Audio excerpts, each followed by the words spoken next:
Hi everyone, I'm Sayed Filias, the Program Learning and Development Specialist at CEREC. Welcome to today's webinar. On behalf of all the CEREC team, thank you to the so many of you with us today. We are always pleased to see the community coming together with more than 3,500 people who have registered for this series. So you are all in a good company.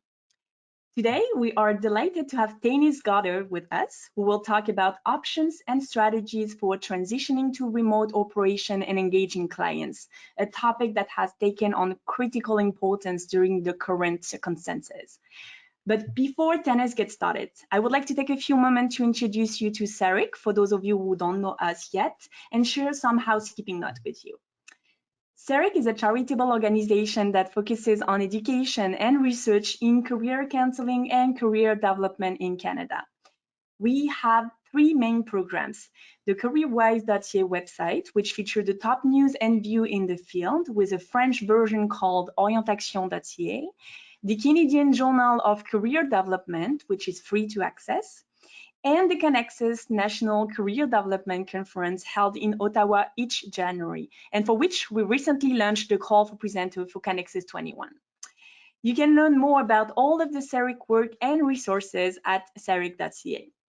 Also, because CEREC is always keen to learn how we can best support the career development community, you will have a short survey at the end of today's webinar to share with us what your learning needs are right now. So thank you in advance for your answer. Now, some housekeeping notes. If during today's webinar you have any questions or any comments, please enter them in the question box you see on your screen. We'll have a Q&A session where Tannis will address all your questions at the end of the webinar. Now, due to the high demand, your internet might get slow and you might temporarily experience technical issues during today's session. However, if you experience a frozen screen, please just try refreshing your page or try using the Google Chrome browser. But in any case, be reassured that we will email you the recording of this webinar along with a presentation slide later today. Now, let me introduce you to our presenter, Tannis. Tannis Goddard is the CEO of MixtMode Consulting and provides consultation to government and on career services with a specialization on online career services. She has over 25 years of experience operating career centers in Canada. Tannis led the launch of the first federally funded online career counseling program in 2004 and has since led the successful delivery of online services to a full range of client groups. We are so thrilled to have Tannis with us today to bring her expertise and knowledge working on remote services. So let's not wait any longer to let Tannis start her presentation. So over to you, Tannis. Good morning. It's lovely to be joining all of you here from my home here in Port Moody, British Columbia. I understand we have colleagues from around the world, so thank you so much for joining today. It's lovely to have you.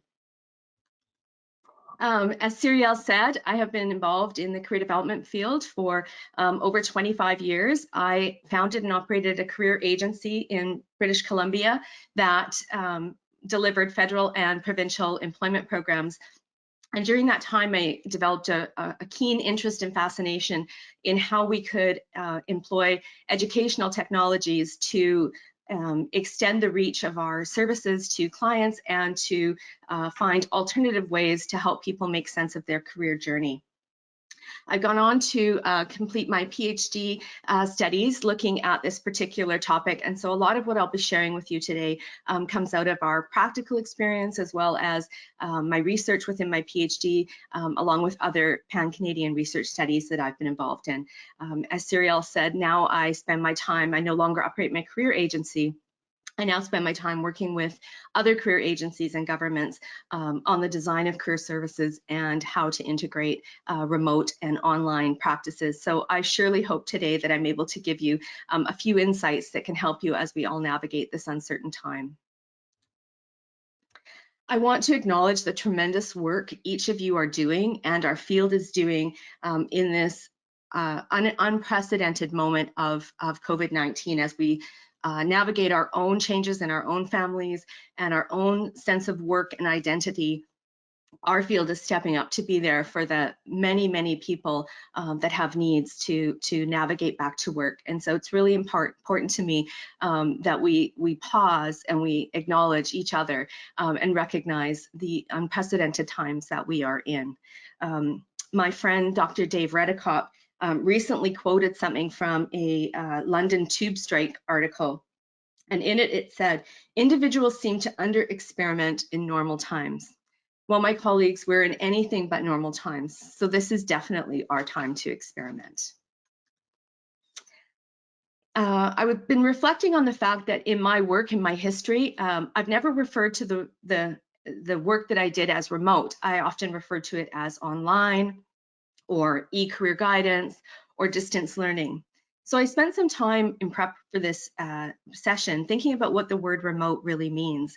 When I looked at different definitions, I noticed that so often the concept of remote had to do with being away, being far away in time and place, and being separated, a sense of loss really in some regards.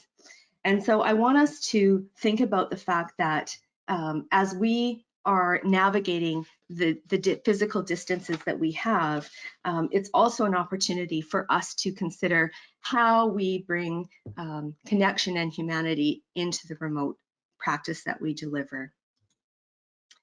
So I feel that it's our calling and our responsibility in our work with clients as we navigate remote spaces to create social connection, to find opportunities in our distant work to still bring people together and bring connections. I think it's also our opportunity to help foster community when people are feeling isolated and alone. How can we, through our career development services, help to create that sense of community? And we are here to encourage hope. We're here to help people navigate through the uncertain times economically, socially, and in the changing economy and labor market, how people are going to fit. So this session today is really to help us think about how we can step up to this challenge and use our time with clients in a remote way to create these connections. So I'll briefly run through what my session goals are today with you. The first thing I'd like to do is explore explore the shift and implications of remote operations. Obviously, everything was one way one day, and then they were different the next. So I want to talk a little bit about how this change impacts the operations of our centers. I'd like to engage with you and share a pedagogical design and model for effective remote service delivery, and run through some technical tools that might be new to you, might be interesting in ways for you to design your service. I'd like to talk about strategies for creating rapport and building a strong working alliance as we work with clients at a distance. Obviously, the practices and things that are important to us as career development professionals remain, but we may need to engage and with our clients in a different way in order to create that bond and alliance to be productive. And then we'll close by looking at some ethical considerations that need to be present as we go forward. So what does research tell us? So in my work, I've looked a lot across research domains, looking at online counseling, looking at educational technologies, looking at online and information communication technologies within the career sector. And there's a few themes that have emerged that I just wanted to share with you. What comes out quite clearly is that there's a high degree of satisfaction that clients can have from remote practice and work, whether that be counseling or technology. So we can go into this knowing that we're actually able to meet the needs and satisfy our clients and customers as we move forward. Research tells us that this kind of method certainly helps to extend geographical reach and create more equity upon citizens by reaching them this way. It shows us that a working alliance can in fact be achieved through different remote means, whether that's when in text or in web meetings. It shows us that there is a disinhibition effect that in fact when clients are at a distance from a practitioner, the shift in power dynamic, the shift in location can actually foster the ability for clients to open up and communicate their circumstances and needs quicker. It shows us that adding the element of written communication into our practice enhances reflection and allows clients a different way to tap and access their experiences and feelings and communicate them. And like face-to-face services, it's context dependent. So obviously, if a client has difficulty accessing the internet or has limited technology access, there's going to be challenges that they face in these services. And certainly that's something that we need to be cognizant of. While this session today won't necessarily be addressing the absence of internet access or technology, it certainly is a factor we need to pay attention to. So remote operations, we'll start here. Clearly, everything that's happened has changed our communication structures and mechanisms. How a client interfaces with you now, excuse me, and accesses information is completely different. It forces us to change the way that we approach our communication and the tools that we're using. So we'd like to start with a very quick webinar poll just to find out the ways that you are most often interacting with clients right now. So I'll turn it back over to Cyrielle to move the poll forward.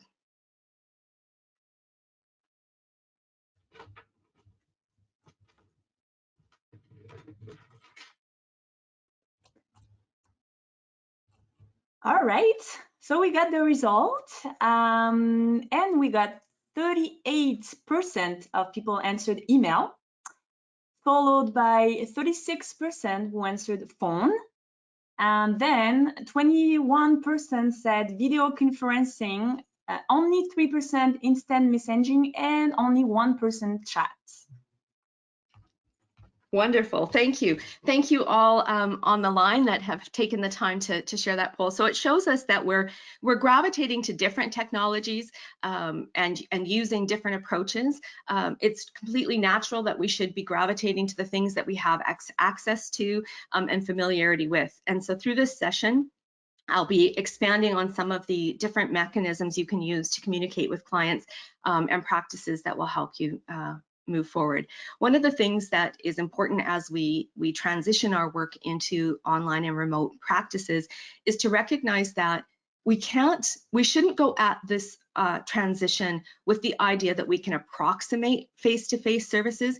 Instead, I'm going to encourage us to see how we can leverage and use different technologies to reach clients differently. Face-to-face is a method of service, and then going to remote services is different. And so it's our chance to contemplate how we can approach this differently. One of the first things I want to talk about is communicating what you're offering. I think it's really important at this moment and this time to be clear on your websites what you're able to offer to your clients. I did a scan of various career agency websites across Canada.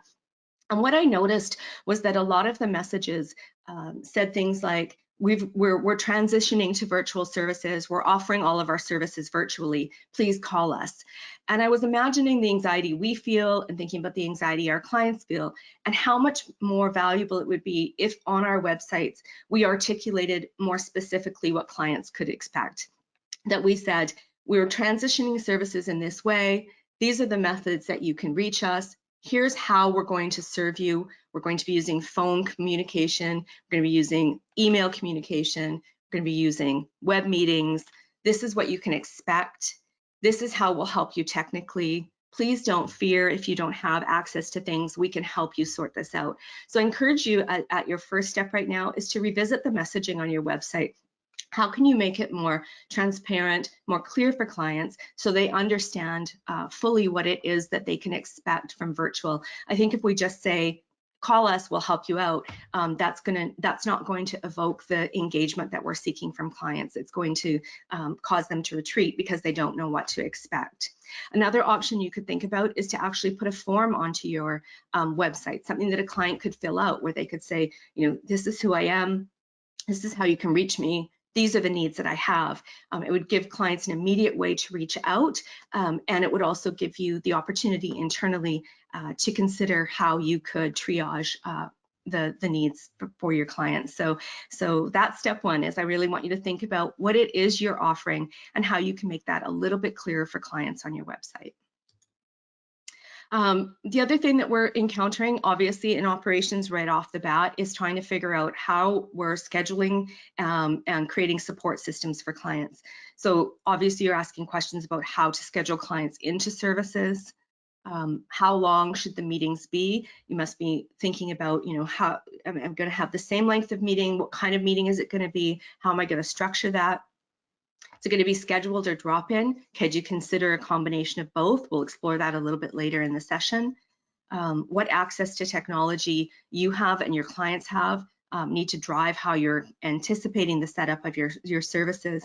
And what kind of technology difficulties you could imagine your clients having, how you're going to help them when they're having their own struggles, when they're encountering lost internet or lost access.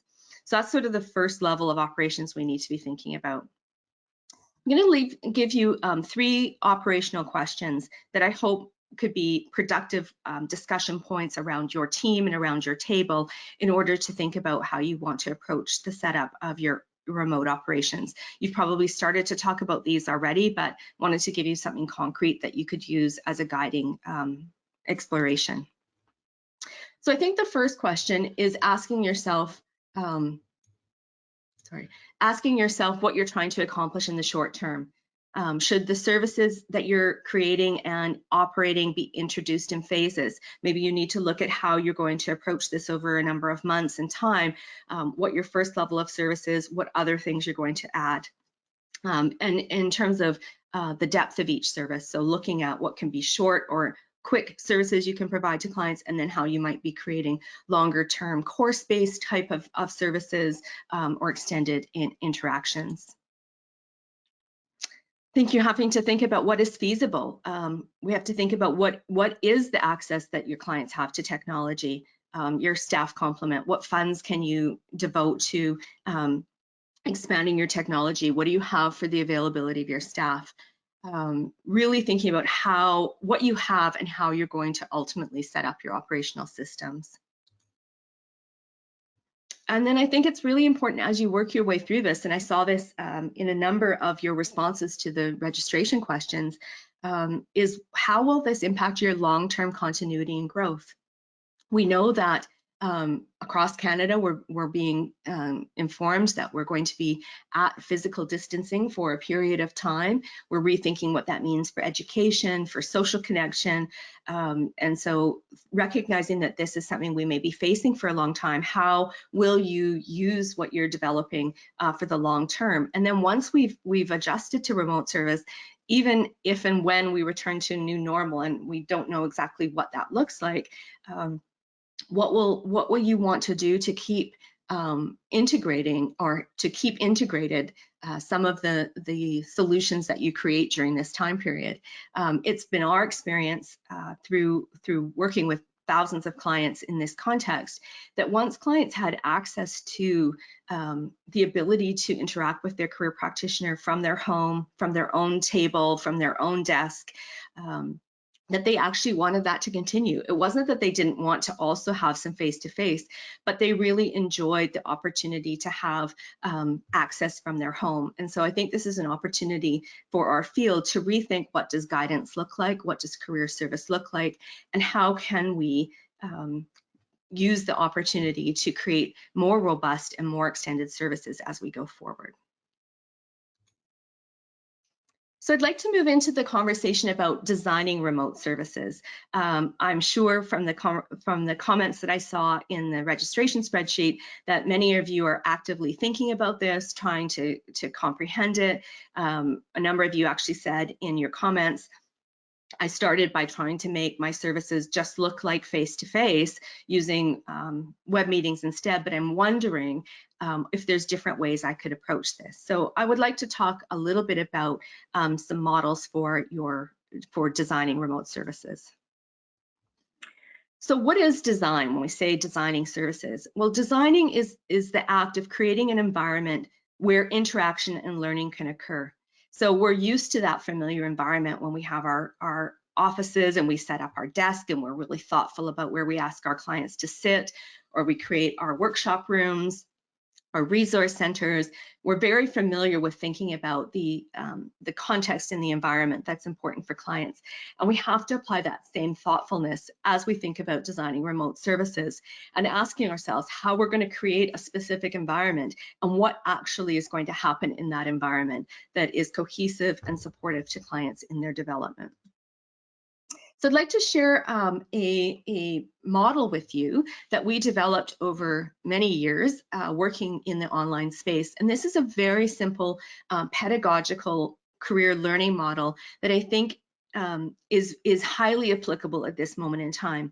I would say that this model is something that you could use at a very personal practitioner level, just as you're working with your own single clients. You could apply this approach. If you're also looking more organizationally and you're looking at how to create service models, how you want to organize your remote services, it will apply at that level as well. And what this really looks at is what are the components that we need to consider in remote and online learning. So the first thing that we want to think about is, what is our interaction going to be with clients? How are we going to communicate with clients verbally, in writing? How are we going to have that interaction? Just because we're at a remote delivery model doesn't take away the incredible importance that we have in supporting our clients and helping them make meaning and helping them understand their career needs and their career circumstances. So question one, I think, is how do you want to interact with your clients? What are the ways that you want to do that? And it doesn't need to be singular. In fact, a lot of the research and our own experience suggests that finding ways to blend interaction, to blend written communication, to blend face-to-face, to blend live chats, any way combination of communication methodologies actually enhances the connection and the working alliance with clients. The second component of the pedagogical model is thinking about content. It's the question of, how do we get information to clients?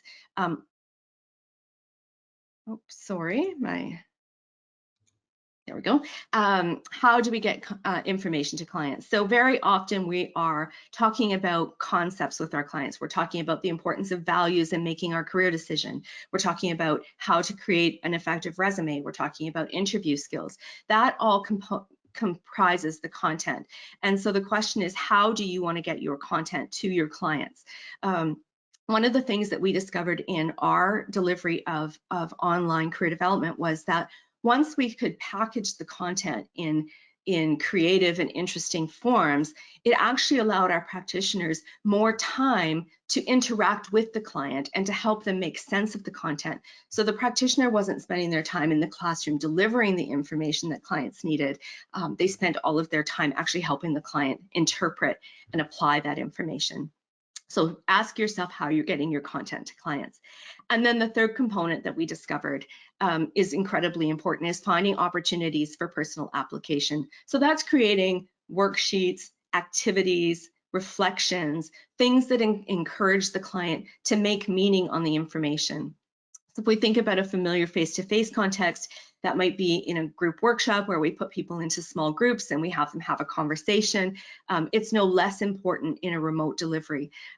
So, what I'm going to encourage you as we go through this session is to think about these three components and how you want to blend them, how you want to use technologies to make them come to life. And I encourage that if you print this out once you get the slides, and every time you sit down and you think about interacting with your client at a distance, and you ask yourself, how do I want to interact with my client? What content do I need to make available to them?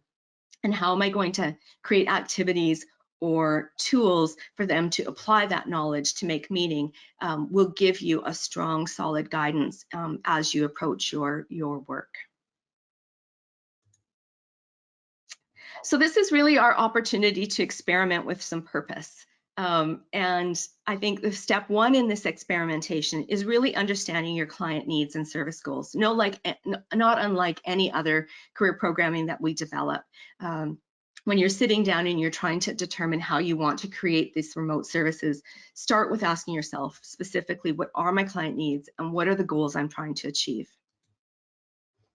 And then obviously it's incredibly important that you understand your information privacy requirements. We'll talk a little bit more about ethics at the end of the session, but I want to acknowledge that with the multitude of people in this webinar, everyone has slightly different requirements. You might have requirements by your organization, by your funder, how you can store and exchange information.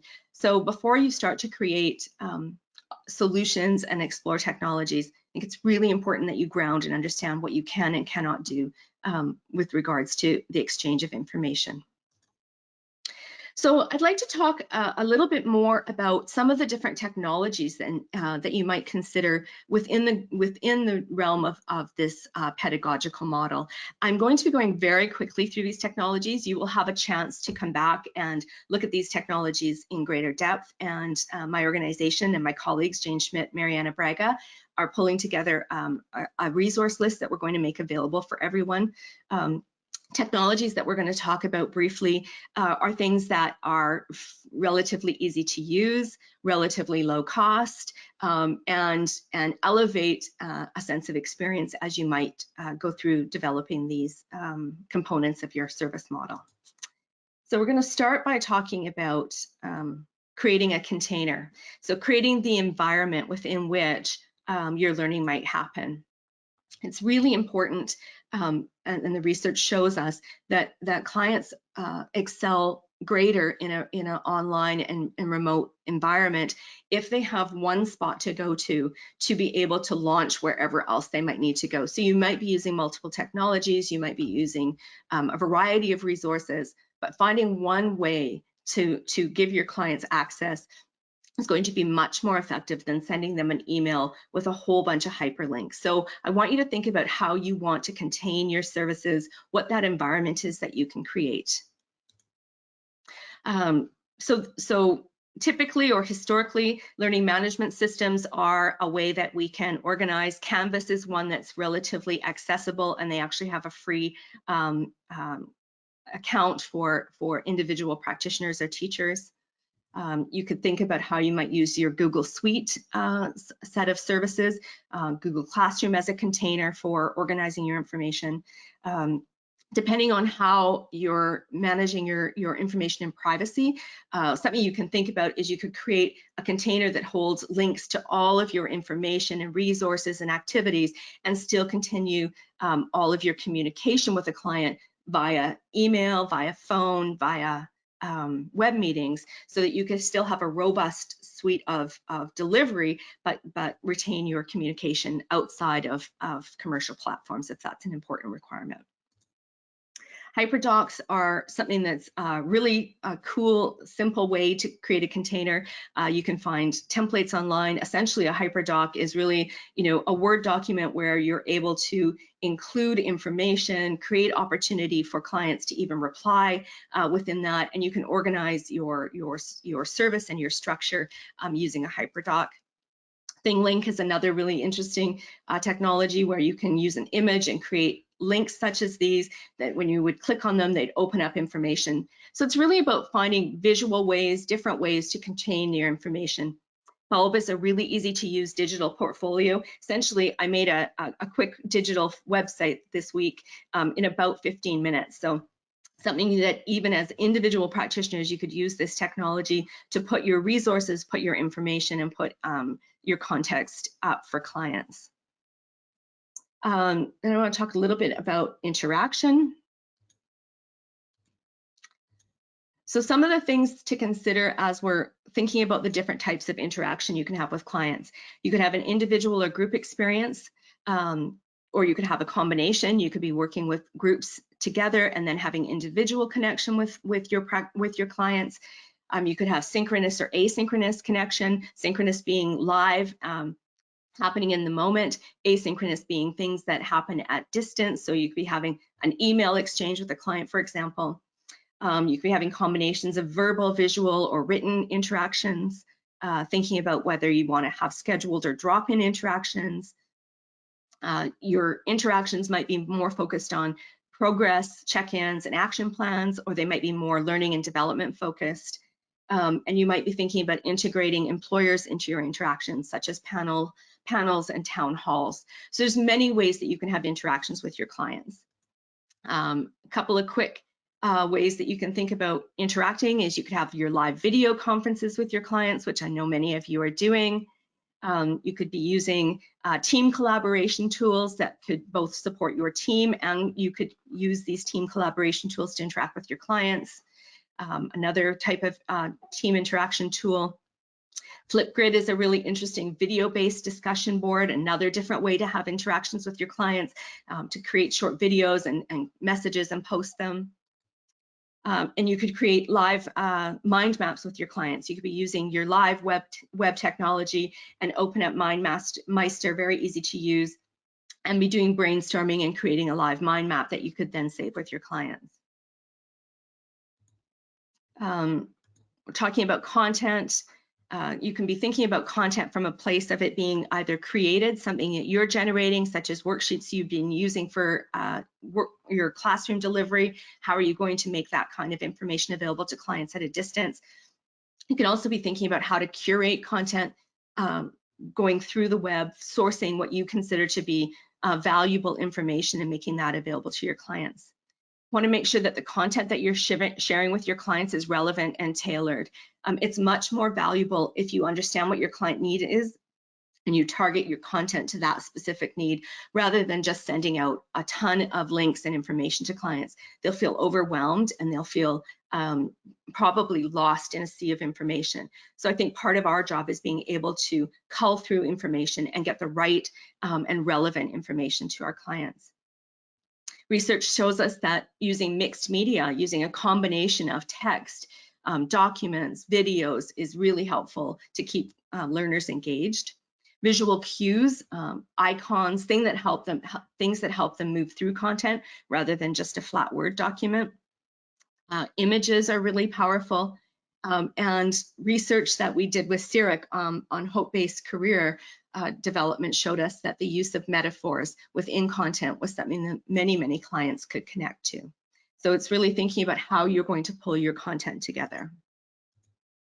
Something I wanted to just share with you is some reflections I've had, is that in this time of COVID-19, we may also be thinking about pulling different content together, things that will help our clients as they're feeling anxious and navigating this. So these are some thoughts that you might have as you may want to create a small workshop or access to information just to help people as they're in moments of anxiety going through COVID-19.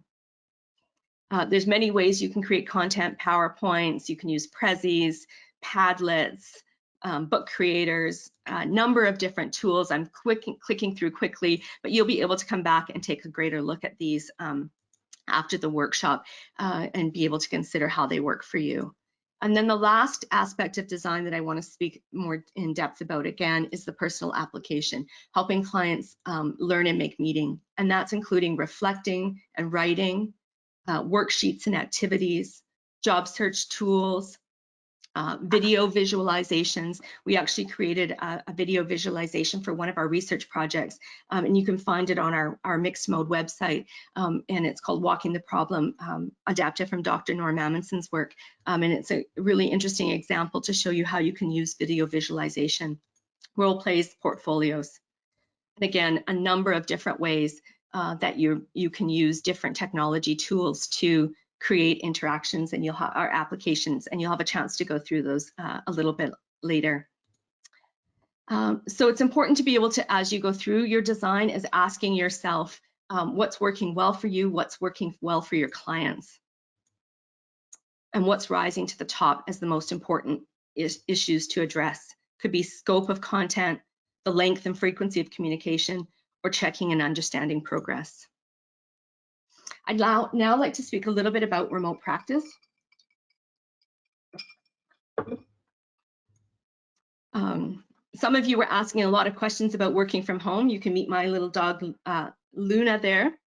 I think it's really important as you transition to remote practice that you set up a concrete space for yourself to work in, that you have household meetings to determine how you're going to spend your day and your time. You've got children, partners, roommates. How are you going to organize your schedule to be able to work effectively from home?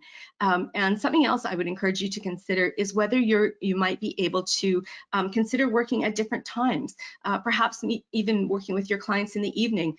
They might also be navigating the same challenges of home life management. So considering how you're actually structuring and scheduling your day is really important. And I would also encourage you to make sure you build a walk and some outdoor time in as well. I started working from home 2 years ago after having had many offices. And so I've kind of learned along the way over the last couple of years how to navigate structuring my day. Setting up your workspace. I apologize that this is a fuzzy photo, but I wanted to acknowledge one of our local newscasters. You'll see here that he has pictures up, and every few days he has new pictures drawn by his children that he puts up to his workspace. So it's really important for you to think about how you're setting up your workspace to be accessible to clients, to support them, and to give a sense of yourself and how you're personalizing your environment for clients. So make sure you take the time to think about what's behind you, what people can see if you're having live meetings.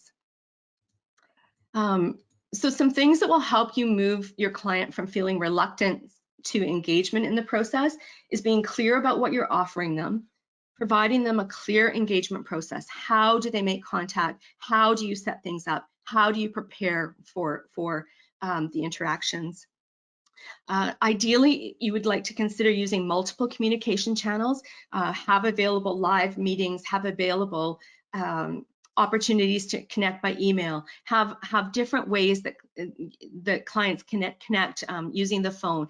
It's really important that we understand what the client's preferred communication channel is and that we leverage that rather than just driving our own preferred option. It would be valuable at the beginning of getting a client on board in remote context to understand what their technology access is. So going through a process to understand what they do have available to them so you can tailor your services, and really relating how the service you can provide is directed to the client's needs and goals. I don't think it's really helpful to just send out to clients a list of workshops that you might be now offering online. It's much more valuable for you to engage with the client and tailor what workshops are going to be beneficial. People are overloaded with information right now, and you really need to be the guide that helps them navigate the services that you're making available and apply that knowledge and make it meaningful to themselves. So you may find that you're changing, you're taking on a number of new different roles. Not only you're a career practitioner, but you might be designing your services as we've talked about today, administering them, creating resources. You're likely having to accept that you need to learn how to provide technical support to your clients. So, I just want to acknowledge that this is a shift, that you may be taking on different accountabilities and roles, and it's natural to feel uncertain, and it's okay to recognize that you need to give yourself some time to think about how you're going to be assuming these different roles as you move forward with your clients. So I want to talk a little bit about creating a mattering climate and building rapport with our clients at a distance. So I think the first and most important thing is helping to prepare our clients, helping them know what is going to happen, helping them understand what's going to what the process will be. The more we can inform them of what they will encounter, the more ready they're going to be to accept our service. So that includes anytime you're interacting with your client by phone, by live webinar. Make sure you have an agenda, make sure you have a structure to what the event's going to look like. Talk about how you can provide technology support to the client, what's available to them, how can you provide that support, or somebody else in your organization. As I talked about before, really understanding a client's preferred channels for communication and encouraging them to branch out. If they're nervous to use their webcam, maybe you can just have a test conversation before you're really trying to have a practice interaction. Find ways to help them extend and make other channels comfortable.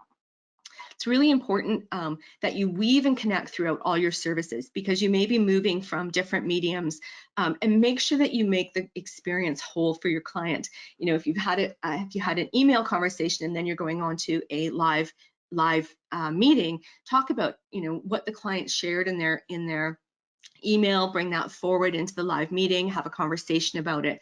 Find a way to make sure that all of the things that you're providing to your client, that you're weaving them together and you're connecting their relevance. And summarize. It's really important as clients are navigating in anxiety and uncertainty, that you take the good notes, that you really capture whatever the medium is that you're in, what the essence of the client's need and concern is, and that you use that to summarize and move forward in your next conversation. And again, personalize. Let the client know that you understand them. Talk to them about their circumstance. Don't ignore the fact that we're in really unprecedented times. Ask them how they're feeling. Really make sure that the service that you're giving to the client allows them to feel very person-centered. No different than when we deliver face-to-face services. It's important to remember that when we're online and we're remote with clients, all of these different things that we deliver have to be present. So when we're working online, this is the range of things that we're doing. We're assessing needs, sharing resources, presenting concepts, fostering perspective. So, you know, as you adjust to new mediums, I'd encourage you to use this kind of list of the things we do as career practitioners, and ask yourself how you're using the different mediums and the different encounters that you're having to cover this full range of roles that we deliver as career practitioners. I'm going to just go through a few best practices on different types of practice that we can do at a distance. So asynchronous practice is really a text-based, so we could imagine this being an email communication. And what are some things that are important if you're doing this type of practice, or valuable as you're doing this type of practice?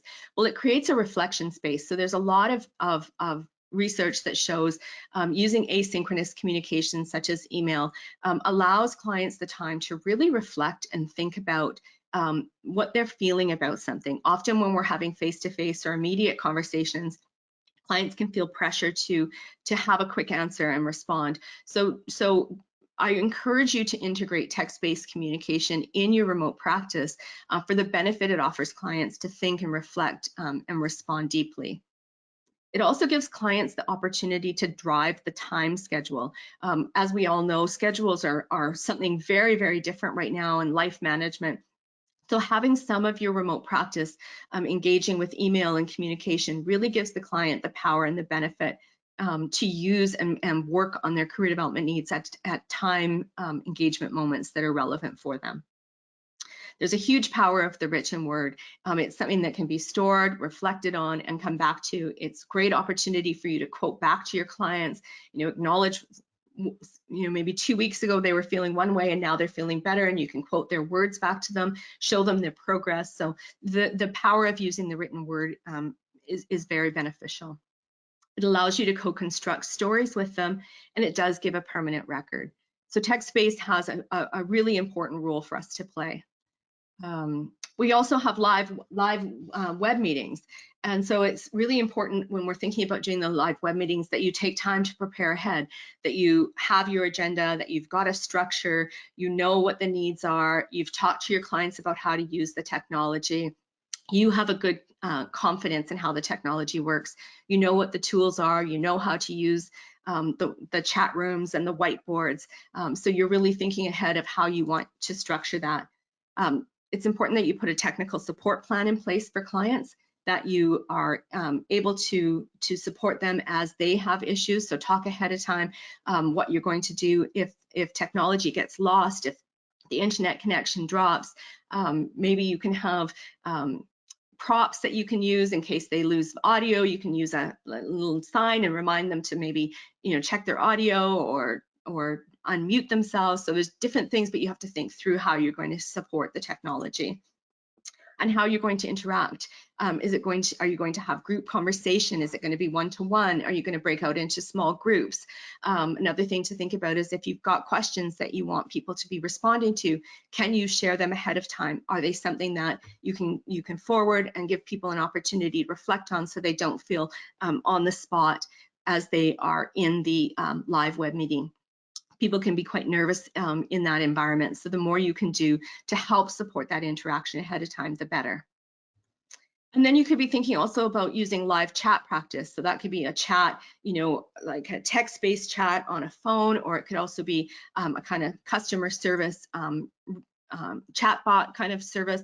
Something you can think about live chat is using it both as a career service, as a practice with clients. Some people find that method of communication more effective, but it can also be something you could think about as an option for drop-in services. You could put a live chat on your website, and maybe that's where people could pop in and they could ask you, I'm looking for this resource, I'm prepping for something, I need information, and you could provide them links or documents that are relevant to the needs that they have at that time. So thinking about how you can integrate live chat is also a really strong opportunity for your practice.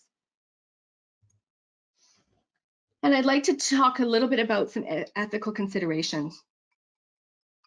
I'd also like to acknowledge that this webinar is going very quick. We're nearly at the end, and I'm really just touching on the high level of considerations for you around operations, design, practice, and ethics. Sirik and I talked about this early on, and we actually had thought that maybe this should be a series webinar, but we decided that it was important to just get a high-level webinar out to you right now that gives you a broad perspective of things to consider as you're navigating into remote services. And certainly with the follow-up questionnaire, we'd invite you to share more information about what you would like to have deeper understanding of. And certainly Sirik and I are really happy to explore doing a webinar series and going deeper on the how-tos. I realize I'm not giving you how-tos today, but I'm giving you a span and an overview of the things to consider as you navigate. So I think the first thing I want to say about ethics is that the sector and our association ethics prevail. It does not matter what the environment, what the context is. Whatever governs your practice will still govern your practice. All the things that we hold safe, the care and concern for our clients, the way that we approach our service and practice has to hold true. So as a practitioner, those are things that you want to be reflecting on as you're in this new time. How are you ensuring that what you stand for and what's important in your ethical practice is conveyed online? Obviously, as I spoke about briefly and earlier, data storage and security is a huge challenge. We all want to make sure that we're keeping our data as safe and secure as possible. And we will have different requirements of what we're allowed to do and able to do. A lot of the tools that I just scanned through with you, and I hope you will go back and dig in and look at, are really tools that you can use to store content and information, things that can be creative for clients. So you could put information into all of these different environments that doesn't compromise the client's personal information. You can still have your personal interactions with clients using means that are allowable within your organization. But I encourage you to look at the tools to create interactions and activities that will engage clients. It's by adding those other elements that you're going to create a greater sense of engagement with clients rather than just using one communication medium. Thinking about privacy and confidentiality. Now that we're in a work from home context, we also have to think about how we're protecting our clients from our own families. Where are we working? How are we ensuring that we're keeping things private and secure and confidential? And where are we storing information? So your organizations will have all sorts of practices related to that. But remember, when you're working at home, it changes the impact, and we need to be sure that we're adhering to privacy and confidentiality. It's really important that you're upfront and clear with your clients about contact methods. How can they contact you? When can they contact you? when they do contact you, how quickly will you return their communication? I'd encourage you to establish your own benchmark, whether that's I return calls or emails within 24 hours, whatever that is for you. Be really clear and upfront. It makes a big difference when you're working remotely and at a distance if you're able to put those kind of standards clearly in front of clients, and they know what to expect and what your working hours are. Obviously, as we talked about earlier, things have changed in our world, and so maybe you're going to be working differently, or maybe you're going to be talking with clients and finding out what their needs are and adjusting your work hours to that. So be sure that you're upfront and clear about that with clients. One of the other thing is recognizing we're engaging and clients are engaging from their personal spaces and on different devices.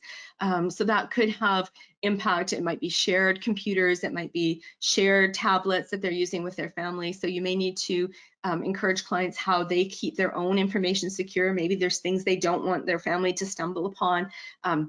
Just encouraging clients to understand how to take responsibility for protecting their own personal information in times like this, and how they're going to use different devices and share that within the context of their household is just an important ethical consideration to hold. And I think for all of us, I know for myself over all of these years, as we shift the way that we do our practice, we have to think about what our own skill development needs are. Where do we need support? Where do we need supervision?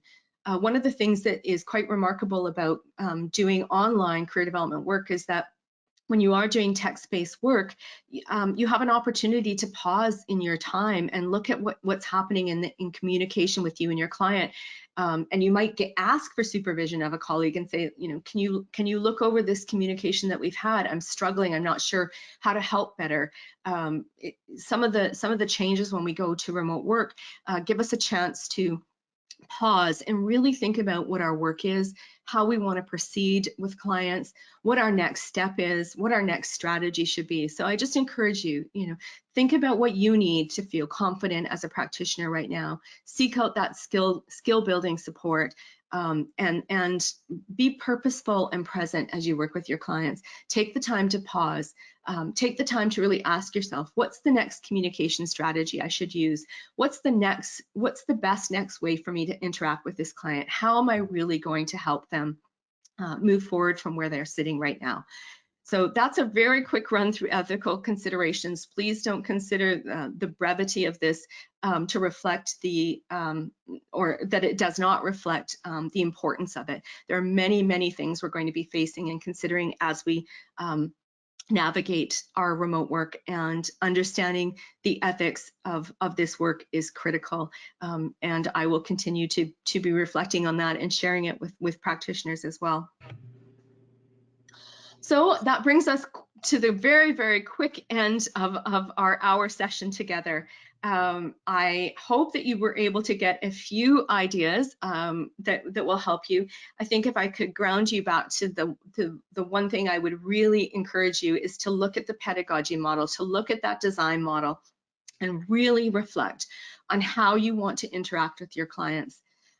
What kind of content and materials you're creating that are interesting and intriguing to gain their enthusiasm and their engagement, and how you're helping them apply the work that you're doing to make meaning and to help them ground in this time and be ready and move forward as they continue to navigate finding work in this new labor market that we find ourselves in. Thank you so much for joining today. Please feel free to reach out to me personally. My email is tannis@mixtmode.com. I'm sure that Sarah will send that out to you in the follow-up, and I look forward to hearing your feedback and your learning needs, and continuing to work with Sarah to see how we can help to expand the knowledge and capacity of our sector as we transition to remote work. Thank you so very much. Thank you, Tannis. Thank you for this great presentation. And needless to say that we received so many questions, so we'll try to address a couple of them. And I will try to combine a few questions that we received. So let's start with Sarah, who is asking, you have said there can be a different blend of communication, but from your experience, what can be the ideal blend of communication tool, especially in the current situation? Certainly in my I'm banging my desk. Certainly in my experience, I think it really is having a combination of tools. So I would say having an opportunity to have one-to-one text-based communication combined with maybe a live classroom where you're having some group interaction if appropriate, or a live communication one-to-one with the client. That could be in a live meeting setting or via the phone, and then combining that with as I say, the content and activities. I feel like what's really important in this blend is that we don't just assume that having a phone call conversation or a live meeting by itself is going to suffice. Our clients have learning and development needs. And so we need to have the resources, the tools, some activities that we're able to provide to them that they can be doing in between our connections so that they feel like they're progressing. I think if we think that we're just going to have a conversation with a client and that that's going to propel them forward, isn't actually going to suffice, particularly at this time in our lives. So finding a way to blend text-based and live communication with that kind of content and activities has been the center point of all of the research that we've done, and what seems to be that clients report as the most effective for them. Mm-hmm. Thank you, Tannis. Bill is asking, do you have any suggestion for organization working with person with disability, for example, deaf or blind clients? Could you repeat the last part of that question, please, Cyrielle? Yeah, for sure. Do you have any suggestion for organization working with person with disabilities, for example, deaf or blind client? I think what's important is to really understand what are the technologies available that support clients with disabilities, to be able to integrate those technologies as part of your communication mechanisms. So if I were working with a client in that situation, I would begin with the associations that support the different disabilities, so that I could understand what technologies are available to those individuals, and then consider, I would still consider the pedagogical model I shared today, but considering that within the technologies that are most applicable to that client, and looking at the technologies that we do have, whether that's live chat for somebody that might be hard of hearing, whether that's using phone for other individuals. I think we can use some mainstream technologies alongside of specialized technologies, and still create that kind of robust experience that includes communication, content, and interaction. Mm-hmm. Thank you, Tannis. We will take the last question for today. Michael was asking, for your opinion, actually, does research say anything about the length of an online session with clients? Face-to-face workshop can be up to 2 hours, but it seems a long time for online engagements. It seems that Michael and their colleagues have having these arguments. So happy to hear your feedback on that. Well, I have to say I don't have at my fingertips specific research about that. But I would say from my own experience working online, I would recommend a workshop of probably not much more than an hour to an hour and a half if you're talking about a live workshop. Again, I think what I would encourage people who are using live web meetings as workshop venues is to not use that time for content, to find other ways to get that information aspect out to clients first, whether that's through PowerPoints, whether that's through a video, whatever the means is. If you're talking about, I'll use the example of values, how can you get information out about values? Can you have them do a card sort first? What are the things they could do? And then really try to hone your web meeting time for interactive abilities, putting people into small groups, having group dialogue, having people already have prepared an answer to questions that you're going to have them interact with. I think that finding a way to use the interactive space where people feel connected, feel like they're building community, feel like they're doing something cohesive, or if it's just a one-to-one meeting, that they're really in an active conversation with you. is a lot more effective than using that time to present content. So, you know, maybe that didn't totally answer the time question, but it's another way to consider how to make those live meetings productive and beneficial for clients. Thank you, Tannis. Thank you. And it was the last question for today. It was terrific to see the engagement today with a lot of great questions, with no surprise, with so many people being live with us today. But don't worry, the conversation will continue as we will have our 30-minute follow-up conversation next Thursday, where Tannis will address your comments and questions, including some that we didn't get a chance to answer today. But for now, let me thank you, Tannis, for your presentation today. It was really interesting and important to discuss few ethical points related to online practice, but also very interesting to discover the so many tools and strategies and tips you have shared today. So thank you for having shared your knowledge and expertise with us today. Thank you so much. And before leaving, let me just share a few upcoming webinars that the CEREC is offering right now. So you can join us tomorrow for our last free webinars of the Career Theories and Model at Work series with renowned American authors David Blusting, who will present the psychology of working theories in light of the current challenges we are all facing. And if you do speak French and want to continue the conversation around online career development practice, you can join us for a free webinar presented by Michel Turcotte on Tuesday, May 5th, who will be presenting his work and research on remote services. Please visit our website at cerec.ca/webinars for more information or to register. And don't forget to subscribe to our webinar news to stay informed of new webinars opportunities. Now, please do share your feedback and future learning need with us in the survey that will pop up on your screen. And let me now close by thanking you once again, Tannis, and thanking you, the participant, for your great engagement today. Have a wonderful day and see you all next week.